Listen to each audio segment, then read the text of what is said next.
ठीक है, एटलीस्ट इसको अटेम्प्ट, आई होप वहां तक तो हमने कर लिया था, अराइवल तक। यस। एनीबडी अराइवल के बाद कैसे करेंगे? अब वो कहता है कि she has to load to tropical zone and expected sag of 5 centimetre. So sailing displacement कैसे निकालेंगे? ट्रॉपिकल ड्राफ्ट लेके सर वहाँ के इंटरवल से 9 पॉइंट अपना 4 to 5 हो गया सॉफ्ट वाटर में, और सैग लगा देंगे जैसे पिछले फर्स्ट क्वेश्चन पहले बताया था आपने। Okay okay good. So what we will do is we are going to reduce the forward and aft drafts, isn't it? ये हमारा जो tropical draft है that is 9.425 and she is expected to sag. So please remember one thing, load line में ना तो हम अपनी load line submerge कर सकते हैं और ना ही हमारी डिस्प्लेसमेंट एक्सीड होनी चाहिए। But if I sail to 9.425 and the vessel sags, तो मेरा midship draft increase हो जाएगा। Now I know that she is expected to sag by 5 centimeters, so I will reduce the forward and aft draft by 5 centimeter, so that आपका midship draft जो है that remains 9.425. Okay. Oh yes. So since a sag of 5 centimeter expected, so we reduce the forward and aft draft. So forward and aft draft becomes 9.375 and midship we load up to 9.425. अब इसका आपने mean of mean निकालना है। Forward plus aft plus 6 times midship divide by 8, ये आपको mean of mean आपका 9.412 आ जाएगा। अब इसके कॉरस्पॉन्डिंग आप डिस्प्लेसमेंट देखोगे।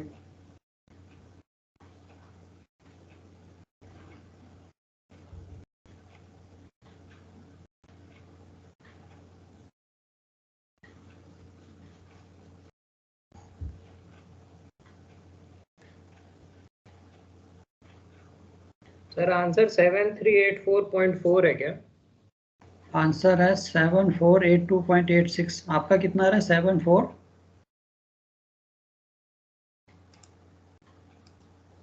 7384 आ रहा है सर। नहीं, 7482 देखो।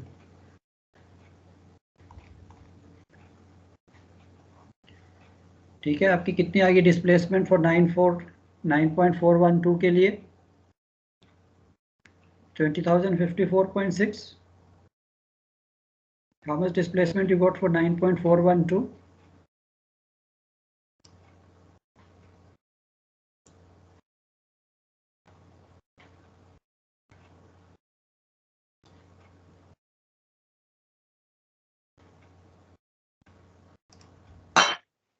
सर 20053.4 आ रही है।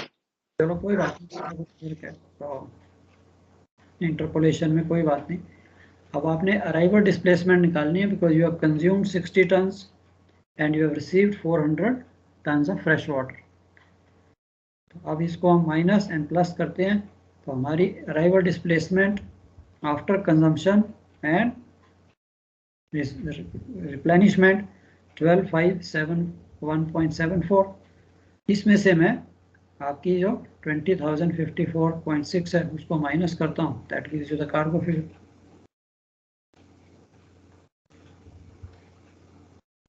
सर ये 60 ton of fuel and fresh water बोला है ना सर, तो दोनों 60-60 माइनस होंगे ना सर? पढ़ लेता हूँ यार। नहीं, दोनों एक साथ ही हैं। 60 ton of fuel and fresh water दोनों इकट्ठे हो जाए 60 टन। पोर्ट में 60 टन फ्यूल तो नहीं होगा, ईच नहीं लिखा आपके मन में जो चल रहा है। अगर वो लिखता 60 ton of fuel and fresh water each, फिर आपने 60-60-120 करना था। वो कहता है 60 ton of fuel and fresh water means both. Okay, इसीलिए सर अलग आ रहा था। कोई बात नहीं, जो very likely these mistakes are very likely, but ये है कि इससे आपको पता लगता है अपने क्वेश्चन को थोड़ा ध्यान से पढ़ना है कि उसने यार क्या दिया हुआ है। जल्दी जल्दी में नहीं कर देना, वहाँ मिस्टेक हो जाती है।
थोड़ा ऊपर करना सर एक बार।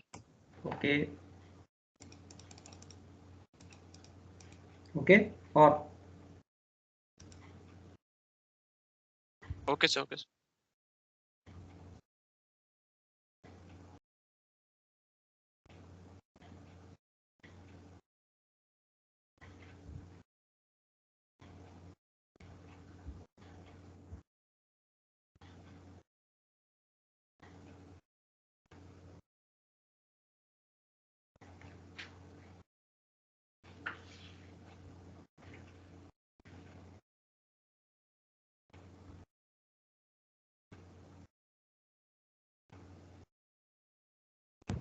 सर ये एक बार दोबारा बता दें, एक ट्रॉपिकल ड्राफ्ट 9 डेज में 4 to 5 कैसे किया?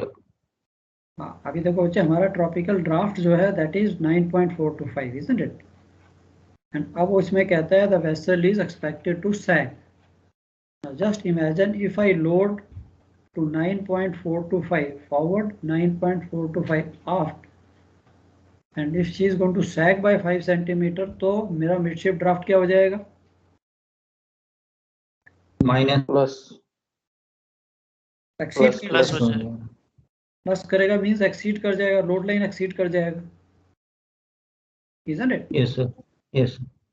अब मिडशिप को 9.425 रखने के लिए मेरे को फॉरवर्ड एंड आफ्ट कम लोड करना पड़ेगा. So forward and aft draft को मैं अगर रिड्यूस करता हूँ तो ऑटोमेटिकली आपका जो मिडशिप ड्राफ्ट है वो 9.425 पे आ जाएगा. तो इसके लिए मैंने फॉरवर्ड एंड आफ्ट ड्राफ्ट को 5 सेंटीमीटर कम किया. दैट मीन्स अगर मैं अपने फॉरवर्ड एंड आफ्ट ड्राफ्ट को 9.375 रखता हूँ तो आपका मिडशिप ड्राफ्ट जो है जितना मेरे को परमिसिबल है 9.425 आ जाएगा. Because I cannot exceed, midship में exceed नहीं होना चाहिए. Clear? सर ये जो हमने अराइवल डिस्प्लेसमेंट निकाला है 1.012 पे, और इसमें हम लोगों ने सर उसको जो कंजम्पशन जो हम रिसीव किया और उसको ऐड सब्ट्रैक्ट किया इसमें से. करेक्ट, ये जो आ गया ना इधर arrival displacement after consumption reception, यहाँ पे आ गई. तो ये सर डिस्प्लेसमेंट सॉल्ट वाटर में निकाली ना सर 12231.74. ये सॉल्ट वाटर की डिस्प्लेसमेंट है ना सर? ये तो डॉक वाटर की 12231.7 अराइवल अराइवल वाली डॉक वाटर में. Okay sir. And I am going to sail to sea, open sea, वहाँ पे मेरे को डिस्प्लेसमेंट जो है सॉल्ट वाटर की ही यूज करूँगा. ओके.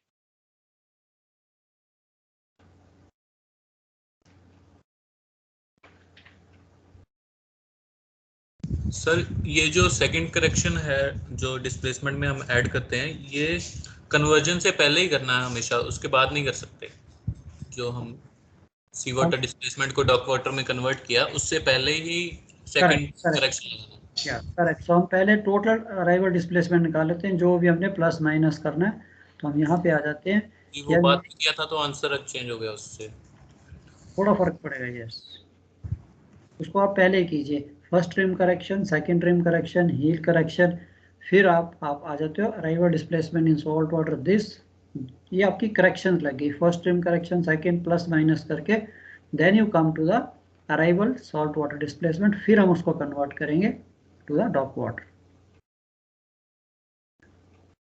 अब बेसिकली कर क्यों रहे हम कन्वर्ट? मैंने यही कहा था कि आपके मन में I don't know how fresh you are from your stability है तो बेसिक चीज़, बट कई बार कन्फ्यूजन आ जाता है कि मेरा जो ड्राफ्ट है whatever draft you are arriving 6.612, मेरे को उस ड्राफ्ट पे मेरे को डिस्प्लेसमेंट चाहिए. Isn't it? Means the weight of the ship.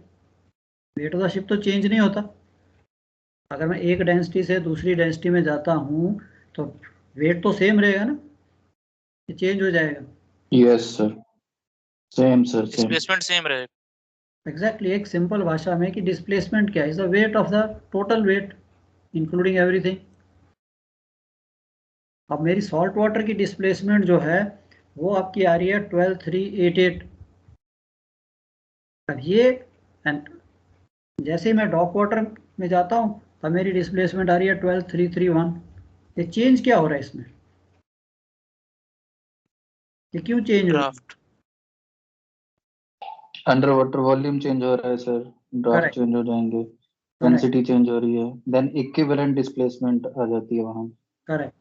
तो हमें चाहिए कि मेरे पास ड्राफ्ट है 6.61 6.162 का ड्राफ्ट है, मेरे को उसके लिए डिस्प्लेसमेंट चाहिए उस पर्टिकुलर डेंसिटी में। तो उस पर्टिकुलर डेंसिटी में अब मेरे को डेंसिटी पता है, mass is equal to density into under water volume, isn't it? Volume into density is mass. अब डेंसिटी आपके पास थी, अंडर वाटर वॉल्यूम मैं कहां से लूं? Where do I get underwater volume for 6.162? ये कहां से मिलेगा मेरे को? सिंपल, वेरी सिंपल, कि mass is equal to volume into density, under water volume into density. आपके पास डेंसिटी आ गई 1.012। अब मेरे को चाहिए मास, तो मेरे को अंडर वाटर वॉल्यूम कहां से मिलेगा 6.162 के?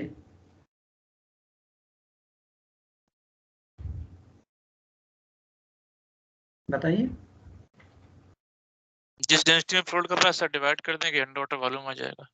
बच्चे देखिए, मैं तो डेंसिटी 1.021 पे फ्लोट कर रहा हूँ, मेरे को ये मास चाहिए 12। डिवाइड बाय दैट डेंसिटी कर देंगे सर। देखिए सिंपल है, मेरे पास पर्टिकुलर्स हैं, हाइड्रोस्टैटिक पर्टिकुलर्स हैं आपके पास, उसमें उसने क्या किया है, मेरे को इस ड्राफ्ट के अकॉर्डिंग 6.162 ड्राफ्ट के अकॉर्डिंग उसने मेरे को सॉल्ट वाटर में उसकी डिस्प्लेसमेंट दे दी। अब मेरे को चाहिए 6.162 ड्राफ्ट पे अंडर वाटर वॉल्यूम चाहिए मेरे को, फॉरगेट अबाउट डेंसिटी, मेरे को अंडर वाटर वॉल्यूम चाहिए। अब इस डिस्प्लेसमेंट की जो उसने मेरे को हाइड्रोस्टैटिक पर्टिकुलर्स में दी है, जो डिस्प्लेसमेंट दी है, उस डिस्प्लेसमेंट को अगर मैं सॉल्ट वाटर डेंसिटी से डिवाइड करता हूं तो मेरे पास क्या आएगा? Under water volume. Under water volume volume आ जाएगा, एट सॉल्ट वाटर आ 6.1 जाएगा ना सर। इस ड्राफ्ट पे, इजंट इट? इस ड्राफ्ट में मेरे को अंडर वाटर वॉल्यूम चाहिए। Yes sir. तो ये चीज समझने की है कि स्टेबिलिटी पर्टिकुलर्स में पहले जो स्टेबिलिटी पर्टिकुलर्स होते थे उसमें उसने ड्राफ्ट के अकॉर्डिंगली, यहाँ पे एक तरफ ड्राफ्ट था, जैसे ये आपके स्टेबिलिटी पर्टिकुलर्स हैं, अब ये आपने ड्राफ्ट लिखा, यहाँ पे वो कह रहा है डिस्प्लेसमेंट मेट्रिक टन्स, ये इसने जो डिस्प्लेसमेंट दी है ये सारी की सारी ऊपर लिखा है, it is in salt water. अब पहले जो स्टेबिलिटी बुकलेट्स थी, I have seen in my time, कि वहाँ पे वो डिस्प्लेसमेंट आपकी फ्रेश वाटर में भी दे देते थे, सॉल्ट वाटर में भी दे देते थे। अब मेरे को उसने सॉल्ट वाटर की दी है, इस डिस्प्लेसमेंट को मैं सॉल्ट वाटर से डिवाइड करता हूँ, उसकी डेंसिटी से डिवाइड करता हूँ, मेरे को अंडर वाटर वॉल्यूम आ जाता है मेरे पास, मेरे को वही चाहिए, उसको मैं अपनी डेंसिटी से, यही मैं कर रहा हूँ यहाँ। सर जैसे कि हम लोग अराइवल जो हमारा विसल था डेंसिटी 1.012 पे थे, और सर हमने पूरी कैलकुलेशन किया है सॉल्ट वाटर में। करेक्ट, क्योंकि मेरे पास जो पर्टिकुलर्स हैं, जो उसने स्टेबिलिटी पर्टिकुलर दिए, वो सारे सॉल्ट वाटर के अकॉर्डिंग दिए। तो मैं क्या करता हूँ, मैंने ये ड्राफ्ट को करेक्ट किया and I arrive at what I call ये arrivals displacement in salt water. सारी कैलकुलेशन मैंने सॉल्ट वाटर से की है, बिकॉज मेरे पास जो पर्टिकुलर्स है, जो डेटा है, वो सारा सॉल्ट वाटर में है। अब इसको मेरे को चाहिए basically when she is floating इन 1012, तब उसकी डिस्प्लेसमेंट क्या, डिस्प्लेसमेंट तो चेंज होने वाली नहीं है, तो इसलिए मैं क्या करता हूँ, जो मेरे पास डेटा है हाइड्रोस्टैटिक पर्टिकुलर्स में, जो डेटा है, उस डिस्प्लेसमेंट को मैं सॉल्ट वाटर डेंसिटी से डिवाइड करता हूँ, मेरे पास अंडर वाटर वॉल्यूम आ गया, वॉल्यूम आ गया मल्टीप्लाई बाय आप जिस डेंसिटी में फ्लोट कर रहे हो, आपके पास आपके शिप का मास आ गया। समझे? सो ये चीज़ आपको समझनी जरूरी है, इतनी आपने समझ ली, आधी स्टेबिलिटी तो वैसे ही होगी,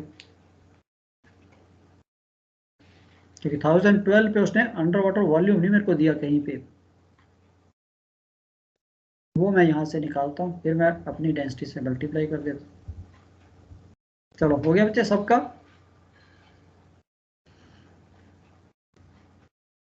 और एनर्जी है करने की कि you want to do self studies? एक और कर लें छोटा सा। 9.375 वाला थोड़ा डाउट है, थोड़ा बता देंगे? हाँ जी, 9.375 आपने क्यों लिया वो समझ में नहीं आया। हाँ देखो बच्चे, अभी मेरा जो ट्रॉपिकल ड्राफ्ट है, शिप का ट्रॉपिकल ड्राफ्ट इज 9.425, अब अगर मैं इस ड्राफ्ट पे लोड करता हूँ and I know that when I load to 9.425 forward, 9.425 aft, and ship is expected to sag by 5 centimeter, तो मेरा ड्राफ्ट जो है मिडशिप ड्राफ्ट इंक्रीज हो जाएगा. I will exceed the load line. Now to maintain the load line draft, that means the draft at the plimsoll marks as 9.425, I have to reduce the forward and aft draft. इसलिए मैं वो 5 centimetre आपके जो ये draft है इसमें से minus करता हूँ. अब अगर मैं अपने जहाज को फॉरवर्ड ड्राफ्ट को 9.375 रखता हूँ, आफ्ट ड्राफ्ट को 9.375 रखता हूँ, तब मेरा मिडशिप ड्राफ्ट जो है लोड लाइन एक्सीड नहीं करेगा. तो आपका जहाज जो है बेसिकली बेंड हो रहा है, तो इसके लिए मेरे को फॉरवर्ड एंड आफ्ट ड्राफ्ट को कम रखना पड़ेगा सो दैट मिडशिप ना इंक्रीज करे. सो बल्क कैरियर में जब आप करते हो, so you keep watching the midship draft. यार वो लोड लाइन एक्सीड नहीं होनी चाहिए. फॉरवर्ड जो है कम भी हो सकता है, ज़्यादा भी हो सकता है कई बार मिडशिप से. If she is going to hog, then आपका फॉरवर्ड एंड आफ्ट ड्राफ्ट हो सकता है ज़्यादा भी हो जाए, ज़्यादा भी लोड कर ले. समझे? सो इसके लिए when she is expected to sag and I am going to load at the load line mark, तब मेरे को फॉरवर्ड ड्राफ्ट को कम करना पड़ेगा, तभी मेरा लोड लाइन जो है सबमर्ज नहीं होगी. I hope clear. Yes sir. Sir ये नोट्स जो आपने बनाए हैं सर, ये मिल जाएंगे सर हमें ना? ये वाले? Yes sir. यार कमाल है. I thought you are doing, मेरे से अच्छी हैंडराइटिंग में आप अपनी नोटबुक्स पे कर रहे हो. नहीं सर, अब जब हम एग्जाम्स के लिए जाएंगे ना, तब सर हमें इससे थोड़ा अच्छी हैंडराइटिंग क्या हो सकती है सर? हैं? ये नोट पे सर पूरे सीक्वेंस में लिखा है सर, हम लोग का वो एंड में काम आएगा सर. देखो सेकंड में भी मतलब मिस्टेक की हुई है. एक सिंपल ह्यूमन नेचर है, मैंने आपको बता दिया. देखो मैं आपको एडवाइस कर सकता हूँ, बाकी सबका पढ़ने का अपना अपना तरीका है. अभी आप मेरे को भी अगर पता लगे कि ठीक है यार यहाँ स्लाइड चल रही है, सारे मेरे पास नोट्स आ जाएंगे, तो डू यू थिंक मैं पढ़ूंगा? मैं भी कहूँगा ठीक है यार आराम से, कोई बात नहीं, कर लेंगे एग्जाम से पहले. नो. एंड मैंने आपको पहले कहा था कि अगर ये आप स्लाइड देखते हो, अच्छा हाँ ठीक है सामने दिख रहा, अच्छा ऐसा करूँगा ऐसा करूँगा, and when you go to do the numericals आप कहीं ना कहीं मिस्टेक करोगे. इसीलिए मैं आपको टायर्ड नहीं कर रहा.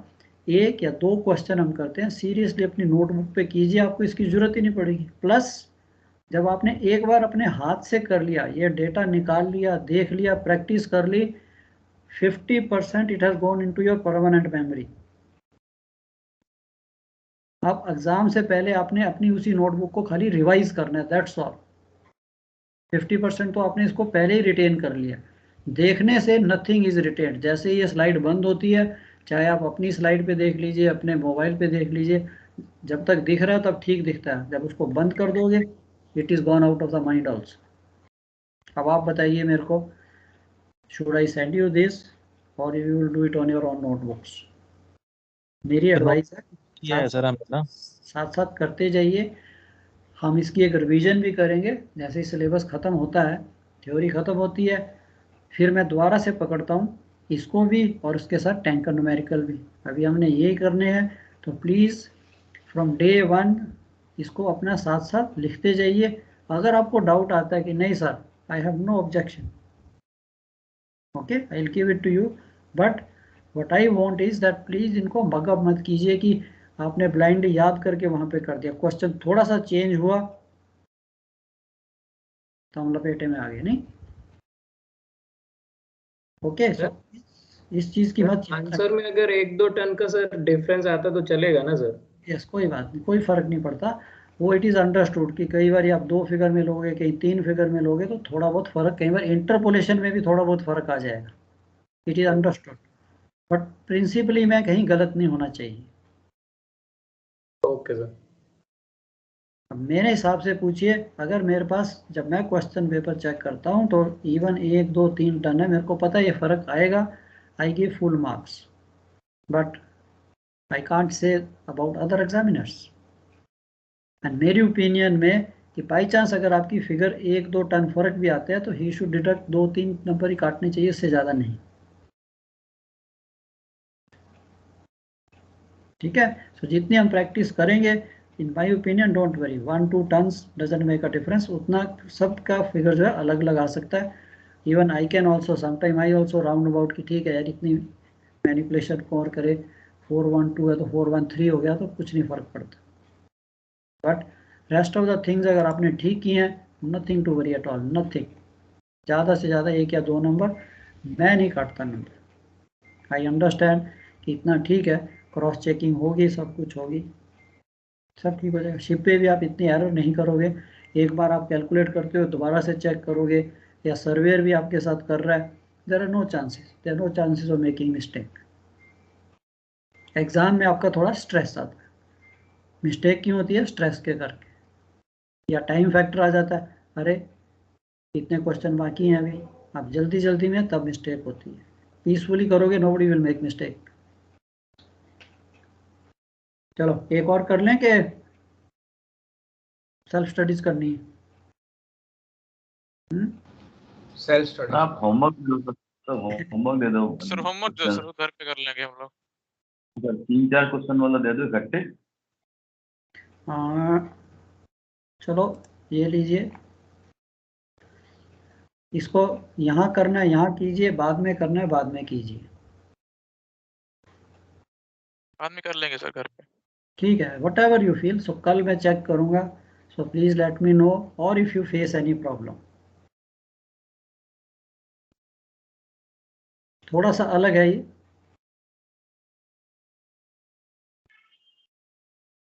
Give a thought over it, simple.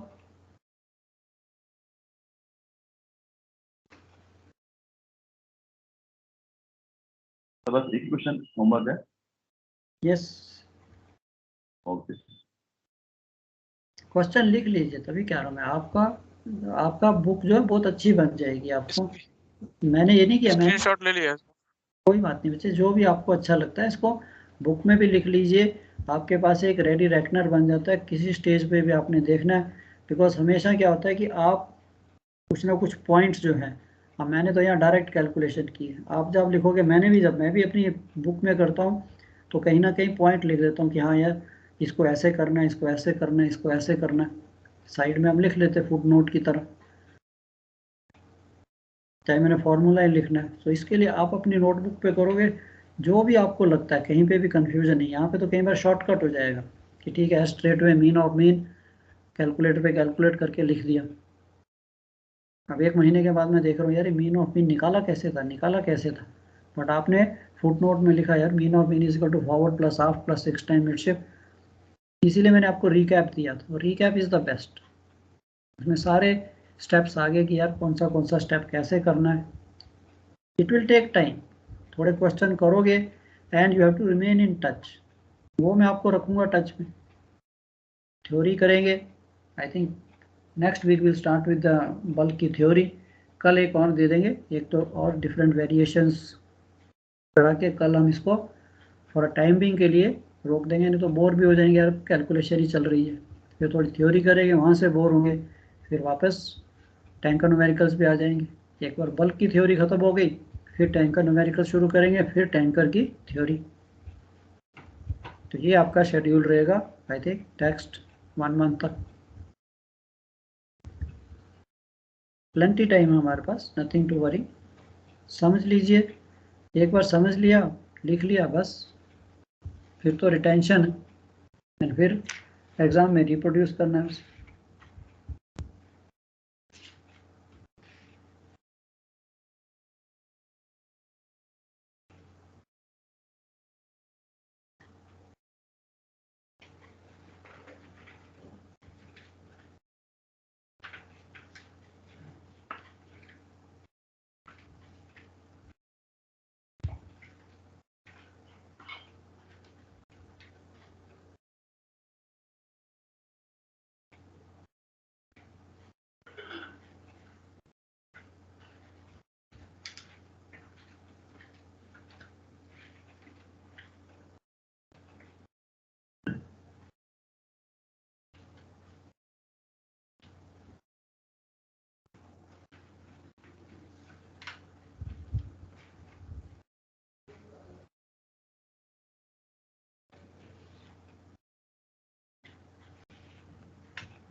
Sir हाँ जी बोलिए।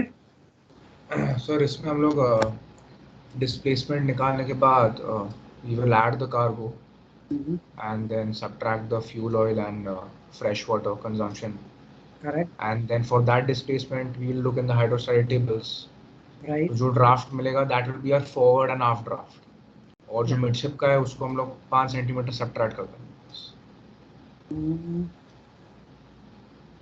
वहाँ पे आपको थोड़ा केयरफुल होना है। आपने वेरी राइटली ऊपर से आपने ड्राफ्ट्स के साथ डिस्प्लेसमेंट आ गई, हाँ उसमें आपने 1250 टन कार्गो ऐड कर दिया। हाँ सर उस डिस्प्लेसमेंट पे जो ड्राफ्ट आएगा उसको मीन ऑफ मीन वाले फॉर्मूला से इक्वेट कर देंगे ना। Right, very right. वो जो उस डिस्प्लेसमेंट के कॉरस्पॉन्डिंग जो आप ड्राफ्ट पिकअप करोगे hydrostatic draft, that is basically mean of mean. Okay, that mean of जैसे हमने पहले किया था, let D be the forward and after draft, D plus D plus 6 times midship draft क्या हो जाएगा, ऑफ बी माइनस 5 माइनस 0.05। फिर आपके पास डी की वैल्यू आ जाएगी एंड उसमें आपका चीज हॉगिंग 5 सेंटीमीटर कम हो जाएगा मिडशिप ड्राफ्ट।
सर ये जैसे इस क्वेश्चन में है जो वो ड्राफ्ट मार्क्स फॉरवर्ड ड्राफ्ट नहीं दे रखे हैं तो हमें लिखना पड़ेगा कुछ कि like considering this is at the perpendicular या फिर डायरेक्टली चालू कर दें मीन ऑफ मीन चालू कर दें या मीन ऑफ मीन आप स्ट्रेट वे लिख दीजिए. सो इस सिचुएशन में क्या होता है, you know, it says calculate her departure drafts. नहीं सर एग्जाम पर्पस के लिए पूछ रहा था कि मतलब लिखना पड़ेगा कि considering assuming this is at the forward and half perpendicular या फिर सीधे मीन ऑफ मीन लिख दें उसमें. एग्जैक्टली. सो अगर आपको लिखना भी है then it is assume that जो ड्राफ्ट मार्क्स हैं they are at perpendiculars, because ये just ask the drafts. So हम जो ड्राफ्ट कैलकुलेट करेंगे वो ड्राफ्ट एट परपेंडिकुलर्स ही आएगा. Yes sir. यस, आप जो ड्राफ्ट निकालोगे that will be draft at perpendiculars. Correct sir. Okay. तो आप एक लाइन लिख सकते हो just to clarify, assuming the draft marks are at perpendiculars located at forward and aft perpendicular. So this will be the draft at, or these will be the drafts at perpendicular. ठीक है. तो फिर mean of true means चालू कर देंगे. Correct. Otherwise वो question को lengthy करना, this is just again a little bit of calculation कि अच्छा जी ये अगर वो दे देता इसी क्वेश्चन को लेंथी करने के लिए कि the draft marks are so many metres displaced perpendicular, फिर वो रिवर्स उसको रिवर्स कर देना था हमने. ठीक है sir. As long as you understand it is well good enough. आप लिख सकते हो, there is no harm. जो भी आपके मन में है एक नोट लिख के assuming this and this is what I have done. Okay sir. Sir answer क्या है इसका? 1 minute. कितने आए आपके, कितने आए drafts? Sir 7.146 forward end of. 7.151. 7.151 and midship is 7.101. Yes sir ये आ रहा है.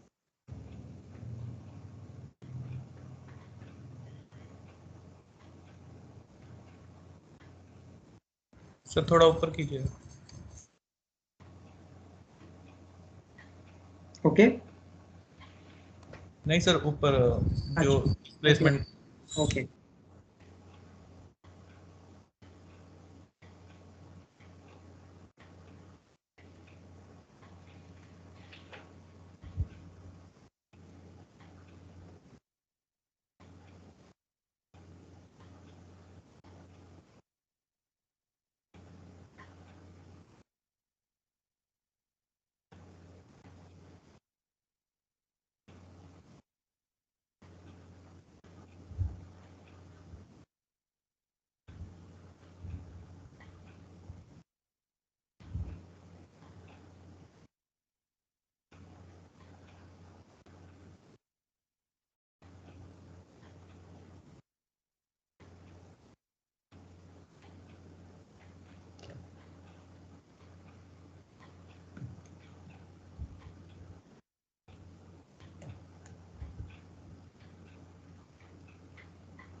Okay sir. ओके.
सर एक मिनट दिखाना सर, हाइड्रोस्टैटिक ड्राफ्ट इसका आंसर मिलता है।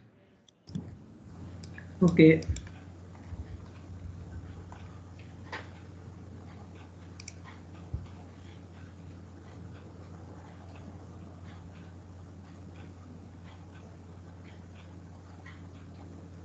सर थोड़ा ऊपर करने का बस सर बस।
चलो ठीक है बच्चे, हो गया सबका?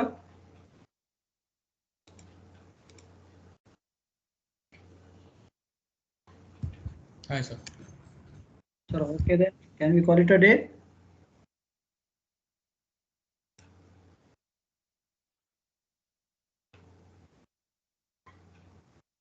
Anybody, any questions?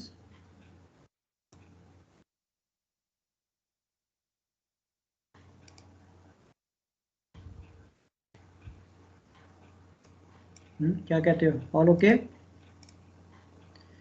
सर एक बार जो फर्स्ट क्वेश्चन था वो खोलोगे सर? हाँ जी, कौन सा वाला? तो जो आपने फर्स्ट क्वेश्चन करवाया था ना, फर्स्ट क्वेश्चन आज तो जो पहला क्वेश्चन करवाया था ना सर, आज टुडे? नहीं सर, ये ड्राफ्ट सर्वे का पहला क्वेश्चन। उसमें सर एक डाउट था कि जो ड्राफ्ट है वो डॉक वाटर ड्राफ्ट दिए हुए थे ना सर, तो हमने जो जितने भी पर्टिकुलर्स दिए वो सारे हमने डॉक वाटर ड्राफ्ट से अगेंस्ट क्यों लिए सर? आई थिंक पहला क्वेश्चन तो हमने ये किया था। This is what you are talking. इसमें ये जो हमने ये जो ड्राफ्ट है तो डॉक वाटर ड्राफ्ट दिए हुए हैं ना सर। ओके यस जी। तो हमने जितने भी पर्टिकुलर्स निकाले एमसीटीसी और वेदर एलसीएफ, तो हमने तो वो इन ड्राफ्ट से निकाला है ना सर। करेक्ट बच्चे, ठीक है। सो हम क्या कर रहे हैं, हमारे पास जो ड्राफ्ट है जो हमने ड्राफ्ट दिए हुए हैं, उसी ड्राफ्ट के अकॉर्डिंगली हम जब पर्टिकुलर्स में जाते हैं तो हमें सारे पर्टिकुलर सॉल्ट वाटर के मिलते हैं, एंड फाइनली हम जाके इसको यहाँ पे डिस्प्लेसमेंट को कन्वर्ट कर रहे हैं टू द डॉक वाटर। ये सर आगे जाके हमने डिस्प्लेसमेंट वापस डॉक वाटर में कन्वर्ट कर दिया है। करेक्ट। और हमारे पास इनिशियली भी डॉक वाटर ड्राफ्ट थे सर। करेक्ट। तो हमने जो डॉक वाटर के जो ड्राफ्ट थे, जो हमारे पास ड्राफ्ट था, जिस ड्राफ्ट पे शिप फ्लोट कर रहा था, उसका मैंने सारा का सारा डेटा सॉल्ट वाटर से लिया, बिकॉज पर्टिकुलर में सॉल्ट वाटर का डेटा है। एंड फाइनली ये जो डिस्प्लेसमेंट आई, तभी तो हम इसको कन्वर्ट कर रहे हैं इस डेंसिटी में। ये करेक्ट डिस्प्लेसमेंट है उस पर्टिकुलर डॉक वाटर में, उस पर्टिकुलर ड्राफ्ट के लिए। ठीक है सर। बिकॉज हमारे पास डेटा ही सॉल्ट वाटर में है, इसीलिए तो यही तो मैंने किया था। सॉल्ट वाटर का जो आपके पास डिस्प्लेसमेंट है, I divide by the density, I get the under water volume, फिर मैं उसको डॉक वाटर की डेंसिटी से मल्टीप्लाई करता हूँ, तो सारा डेटा आपका ऑटोमेटिकली वो डिस्प्लेसमेंट जो है डॉक वाटर की आ जाता है। सर ये कंफ्यूजन ये हो रही थी कि जो हमने ट्रू मेन ड्राफ्ट निकाला था, वो हमने निकाला था डॉक वाटर ड्राफ्ट से। ठीक है, तो उसके आगे हम जाके फिर से displacement we are converting into dock water displacement only. यहाँ पे ये वापस अब ये जो हमारे पास ड्राफ्ट दिए है ना, चाहे कहीं पे भी शिप फ्लोट कर रहा है, अब इस ड्राफ्ट के कॉरस्पॉन्डिंग हमें जो डेटा है वो सॉल्ट वाटर में दे रहा है। तो कोई बात नहीं, हम सारा डेटा सॉल्ट वाटर में लेते हैं, तो डिस्प्लेसमेंट भी सॉल्ट वाटर में आ गई for that particular dock water draft. जो आपके ड्राफ्ट पे जहाज इस वक्त डॉक में खड़ा है, जितनी भी डेंसिटी में खड़ा है, मैंने उसका जो हाइड्रोस्टैटिक पर्टिकुलर से सॉल्ट वाटर में सारा डेटा निकाल दिया, मेरे पास डिस्प्लेसमेंट आ गई सॉल्ट वाटर की। अब उस डिस्प्लेसमेंट में, हाँ जी, डॉक वाटर ड्राफ्ट से हम ये हाइड्रोस्टैटिक पर्टिकुलर्स में चेक कर सकते हैं। ऑफ कोर्स, जो मेरे को यस जो डेटा मिलेगा वो सॉल्ट वाटर का मिलेगा। वो जो डिस्प्लेसमेंट आपको मिलेगी, एग्जांपल आपका 8 मीटर ड्राफ्ट है, अगर मैं यही देखता हूँ 8 मीटर ड्राफ्ट में यहाँ से लेता हूँ कि my ship is floating at 8 metre draft, मेरे को ये डिस्प्लेसमेंट मिल रही है 16,635। तो मेरे को चाहिए my ship is floating in 1010 at 8 metres.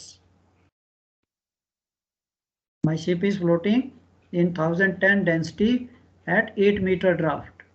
उस वक्त उसकी डिस्प्लेसमेंट कितनी है? तो मेरे पास अब ये जो डिस्प्लेसमेंट है ये सॉल्ट वाटर की है, इसको मैं अगर 1.025 से डिवाइड करता हूं तो मेरे पास अंडर वाटर वॉल्यूम आ गया 8 मीटर पे। 8 मीटर पे अंडर वाटर वॉल्यूम आ गया। Mass is equal to under water volume into density 1010। आपके पास 8 मीटर के ऊपर डिस्प्लेसमेंट आ गई, जो कि इससे अलग होगी। तो ये जो डिस्प्लेसमेंट 1025 में दी है, इससे मैं अंडर वाटर वॉल्यूम निकाल सकता हूँ एट दैट पर्टिकुलर ड्राफ्ट। वो तो सेम रहेगा ना, वो तो चेंज नहीं होगा। 8 मीटर पे मेरे को अंडर वाटर वॉल्यूम चाहिए। यहाँ पे कोड अलग अलग डेंसिटी के लिए उसने नहीं दिया कि 7 मीटर, या तो मेरे को अलग डेंसिटी देता राइट फ्रॉम 1001 2 3 4 अप टू 1025 तक, ये सारा डेटा अलग देता तो टेबल बहुत बड़े बन जाने। ठीक है, या